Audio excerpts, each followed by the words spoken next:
Hi மக்களே, இன்னைக்கு வெள்ளிக்கிழமை ஏர்லி மார்னிங் எழுந்தாச்சு. எழுந்தோன்னே எங்கள் அம்மா கோலம் போட சொன்னாங்க. சரி, கோலம்ன்ற பேரில் எதுவும் நம்ம போட்டு வச்சிட்டோம். எல்லாம் திட்டுவாங்கல்ல. அப்புறம் ரொம்ப நேரமாக இதை யோசிச்சுட்டே இருந்தேன். இப்படி திரும்புறதுக்குள்ளே பொழுதே விடிஞ்சிருச்சு.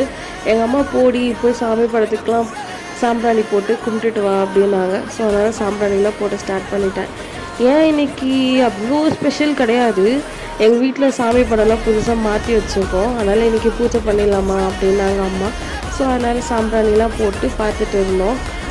அப்புறம் இவங்களாம் தான் வந்து எங்கள் வீட்டுக்கு இன்றைக்கி புதுசாக வந்திருக்காங்க. நாங்கள் இது வரைக்கும் திருச்செந்தூர் முருகர் வாங்கி வச்சதே இல்லை மக்களே. இதை ஃபர்ஸ்ட் டைம் திருச்செந்தூர் முருகரோட ஃபோட்டோ நாங்கள் வாங்கி வச்சுருக்கோம் வீட்டில். ஒரு மாதிரி பிளஸ்டாக ஃபீல் ஆச்சு, அமைதியாக நல்லா இருந்துச்சு. அந்த ஃபீல் எப்படி சொல்கிறதுன்னு தெரியல. அப்புறம் இன்றைக்கி பிரசாதம் வந்து எங்கள் அம்மா கேசரி பண்ணியிருந்தாங்க. அவ்வளோதான், இன்னையோட மார்னிங் vlog முடிஞ்சிருச்சு. டாட்டா மக்களே, பாய்.